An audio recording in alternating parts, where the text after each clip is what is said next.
During the Buddha's time, there was a layperson named Mitta-ghandhaka who was friends with the king, many influential people, and many great monks. He was friends with the Venerable Ananda and was even close to the Buddha himself. After Mitta-ghandhaka gave great amounts of charity, the Buddha established Mitta-ghandhaka and his family in the 3 refuges. Buddhaṃ saraṇaṃ gacchāmi. The Buddha is my refuge. Dhammaṃ saraṇaṃ gacchāmi. The Dhamma is my refuge. Saṅghaṃ saraṇaṃ gacchāmi. The Sangha is my refuge. And then for a second time, they took the Buddha, Dhamma, and Sangha as their refuge. And they did it again for the 3rd time. The Buddha then established them in the code of conduct, the 5 precepts. Pāṇātipada, Veramani sikkhapadang samadhiyāmi. I will refrain from taking life. Atinnathana, Veramani sikkhapadang samadhiyāmi. I will refrain from all forms of stealing. Kāmesu micchācara, Veramani sikkhapadang samadhiyāmi. I will refrain from sexual misconduct. Musāvāda, Veramani sikkhapadang samadhiyāmi. I will refrain from harmful speech. Surameraya maccappamadhatthana, Veramani sikkhapadang samadhiyāmi. I will refrain from intoxication. After Mitta-ghandhaka gave offerings and was established in the Triple Gem and the 5 precepts, King Pasenadi awarded him with a high position and the title of Man of Many Friends. The king then gave him gifts, and so did all of the high officials. After that, the king and all the officials gave gifts to Mitta-ghandhaka's wife. After receiving all these gifts, Mitta-ghandhaka and his wife continued to give alms and donations to the Buddha and his Sangha for 7 days. On the 7th day, the Buddha anumotanad, or rejoiced, with the merit made by the couple. He then gave them a Dhamma desana, or discourse, after which they both became Sotapannas. The monks gathered at the main hall and discussed Mitta-ghandhaka. Mitta-ghandhaka was from a Brahmin family that had lost most of its wealth. Mitta-ghandhaka's parents tried to arrange a marriage with another Brahmin family that had a wise daughter. When they were alone, the wise daughter said, "I see your family is poor, but that is not important. What I want to know is, do you have any friends you can rely on?" "No, my lady, I do not." "Then, before you can marry me, you must first go out and make friends and connections." "Yes, my lady. Who should I start with?" "Begin with the 4 gatekeepers of the city." And so, Mitta-ghandhaka went and made friends with the 4 gatekeepers of the city. The wise girl told him to use his friends as a means to make more friends, and to make their connections his connections. As Mitta-ghandhaka followed the wise girl's advice, she saw his potential and agreed to marry him. Eventually, he made friends with many merchants, wise men, nobles, generals, and even the viceroy. Through his friendship with the viceroy, Mitta-ghandhaka was able to become close with the king. His wise wife also told him to make friends with the Buddha's monks, as they would be able to give good advice and guidance. Eventually, Mitta-ghandhaka became friends with the 80 chief elders.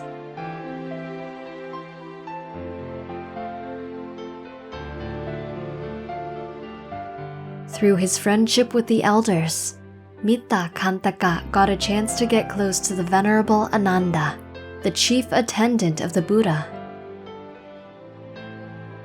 And through his friendship with the Venerable Ananda, Mitta-ghandhaka was able to get close to the Buddha.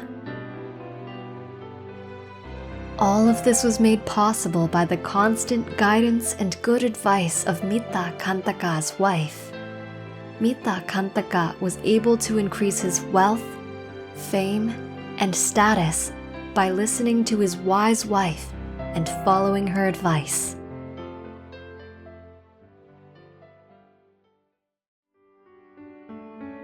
So, while the monks were gathered in the hall and were discussing Mitta-ghandhaka, the Buddha entered and asked what they were discussing. "Monks, this is not the first time that this man has received great honor due to this woman. In the past, when he was an animal, he made many friends and was able to save his family's life because of her advice." Upon the monks' requests, the Buddha told this story of the past.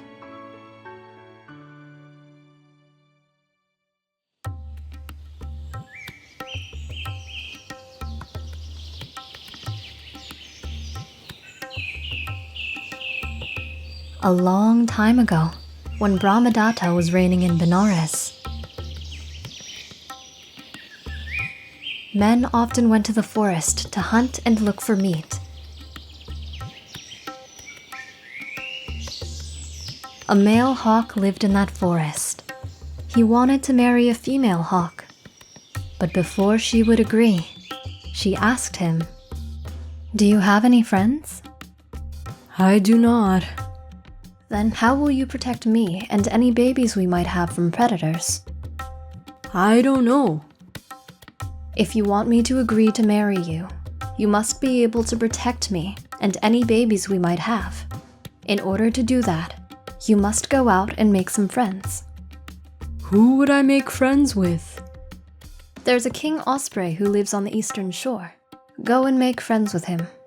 There's also a lion, king of the beasts, who lives on the northern shore. Go and make friends with him. There is also a great turtle who lives on a small island near the center of the forest. Go and make friends with him." And so, the hawk followed the she-hawk's advice and went to see the king osprey. When he arrived, he said to the king osprey, "Oh, great bird, king of birds, I wish to be a friend to you." The osprey asked, "Tell me, hawk, I am bigger and stronger than you. Why would I need you as a friend?" The hawk responded as the female hawk had instructed him. So that in your need, you can call upon me, and in my need, I can call upon you. There are times in everyone's life where a helping hand could mean the difference between life and death." And so, the hawk and King Osprey became friends. The hawk then went to the lion. When he got there, he humbly said, "Oh, great king of beasts, powerful lion, I desire to become friends with you."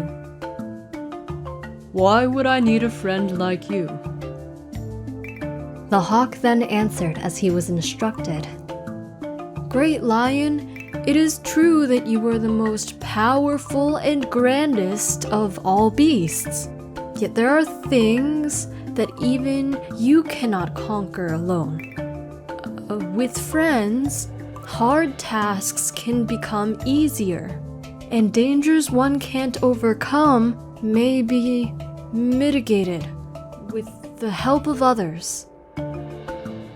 And so, the hawk and the lion agreed to be friends. And then he went to the turtle and said, "Sir Turtle, I wish to create a friendship with you. Sir Hawk, you live in the sky, while I live on the land and in the sea. Why do we need to be friends?" As instructed, the hawk said, Precisely for that reason, Grand Turtle. We each have skills that are unique from each other. This means we can create benefits where the other cannot. Together as friends, we can benefit each other and create opportunities for each other.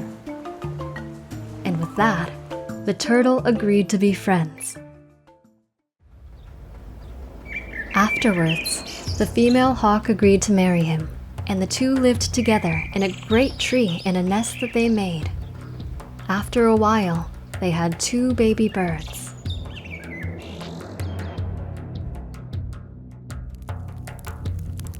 It just so happened that at that time, some hunters were out hunting for meat. All they had caught was a fish.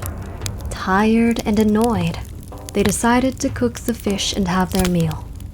They settled underneath the hawk's tree and started a fire.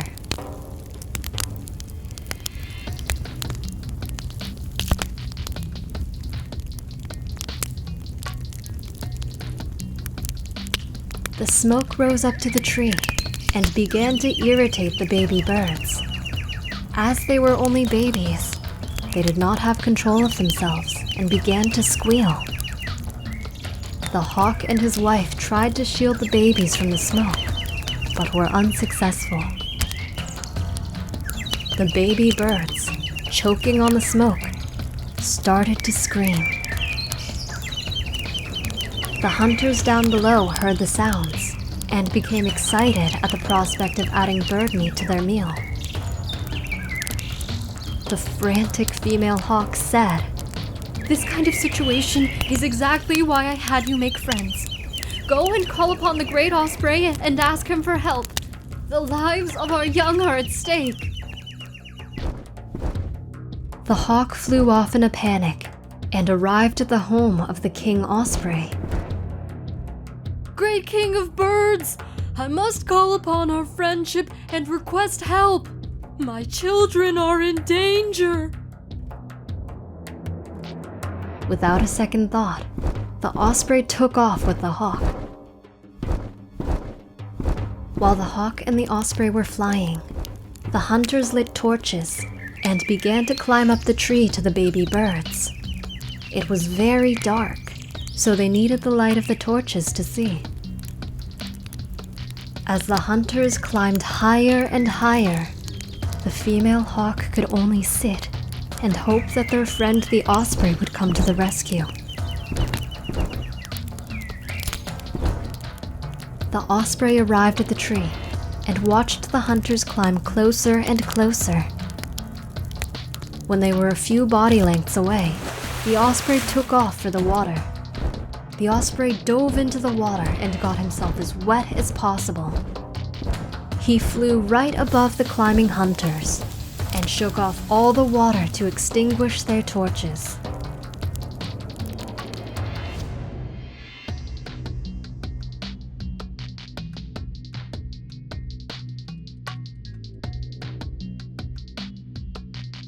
The hunters were livid. They were hungry and determined to get those birds. However, they couldn't see without their torches, so they climbed down to relight them. The hunters angrily rekindled the fire and lit their torches. They then proceeded to climb back up the tree to the crying baby birds.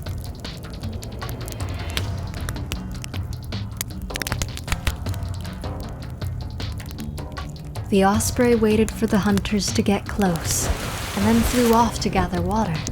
Again, he came back and extinguished the flame of their torches.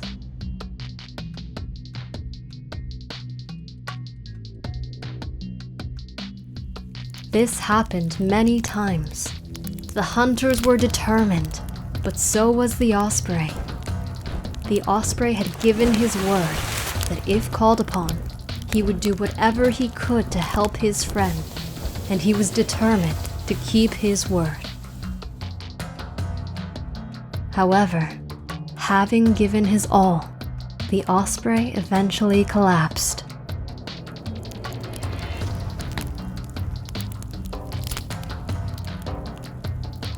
My friend, they will climb up once they have rested and relit their torches. I cannot fly anymore. If you have other friends, you should seek them out now, or else we are all dead. The female hawk said, "Husband, go to your friend the turtle, for he may be able to help us."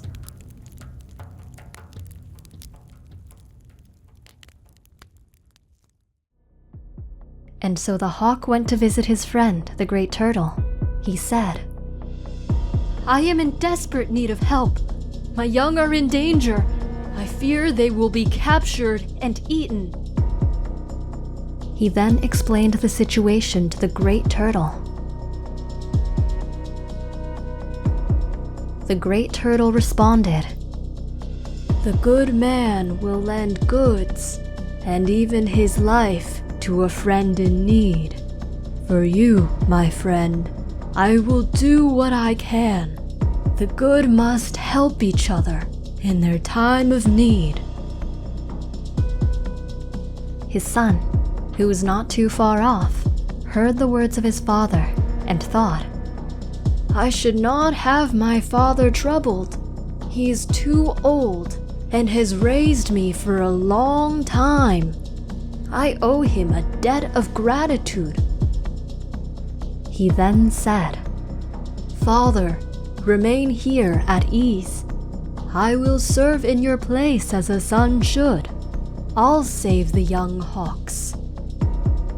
"You are a good son. You are right.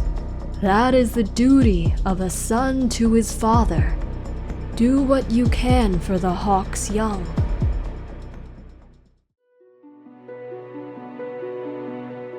And so the young turtle jumped into the water and swam towards the island.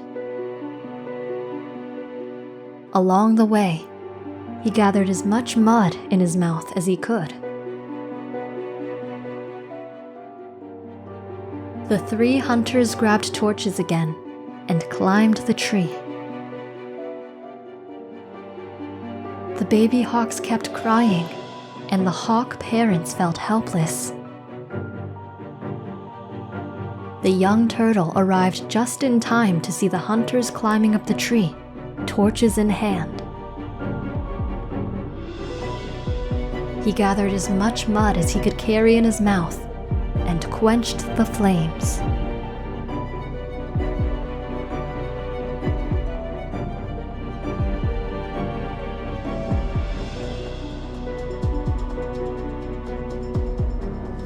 The hunters, noticing their fire had been put out, looked down and noticed a large turtle. They thought, "Just our luck. We have upgraded our meal from some birds to a delicious large turtle." And so the hunters abandoned their quest to eat the birds and turned their attention to the turtle.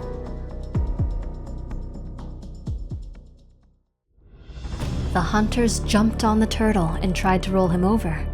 However, the turtle was too strong. They then tried to tie the turtle up, but they still could not roll the turtle over. The young turtle then dragged the hunters into the water.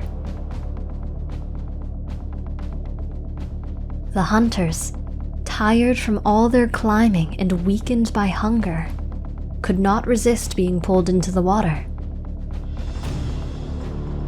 The hunters did not want to give up their meal, especially when they were this close to capturing it. However, they had no chance against the turtle in the water.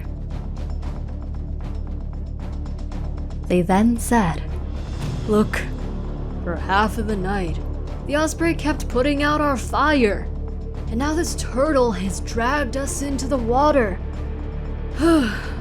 Let's just light a new fire, and at sunrise we will eat those hawks then."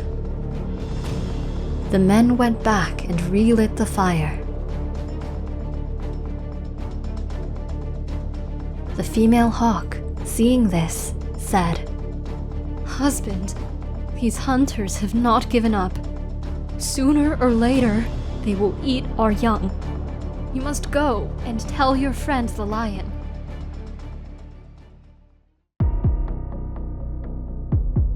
The hawk quickly went to visit his friend the lion and told him what had happened. He said, "Lion, mightiest of beasts, I come to you in my most desperate time of need. My young are in danger. Please help me. You are our king, and I beg for your mercy."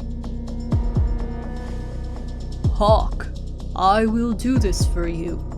The wise know one must be a protector of friends, and you are my friend. Come, let us teach these hunters a lesson."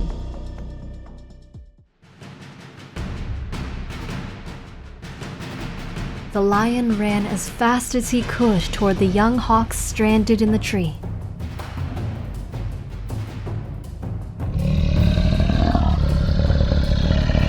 The hunters heard the sounds of the magnificent lion bounding towards them and were paralyzed with fear. They thought, First the osprey puts out our fire, and the turtle drags us into the water, and now a lion is coming for us? No, I don't want to die. Let's get out of here. full of fear, the hunters ran away. The lion let out a mighty roar to make sure that the hunters did not change their minds.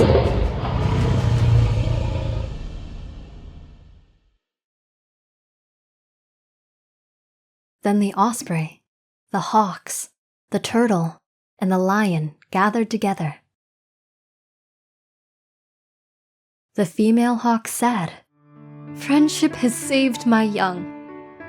Great friends, you are a blessing. Through you, my young are saved. The wise ask for help from good friends, and through their kindness, our young are saved. Whether poor or weak, we all need good friends." The male hawk listened and marveled at his wife's wisdom and his good fortune of having her as a mate. The osprey said, "A true friend will help his friend who is in need." The young turtle said, "A friend must do his duty for his friends. I come here on behalf of my father to represent his friendship. However, may we too be considered friends." The lion then said, "Honor the bonds of friendship and never betray your friends." The animals rejoiced in their friendship and the results.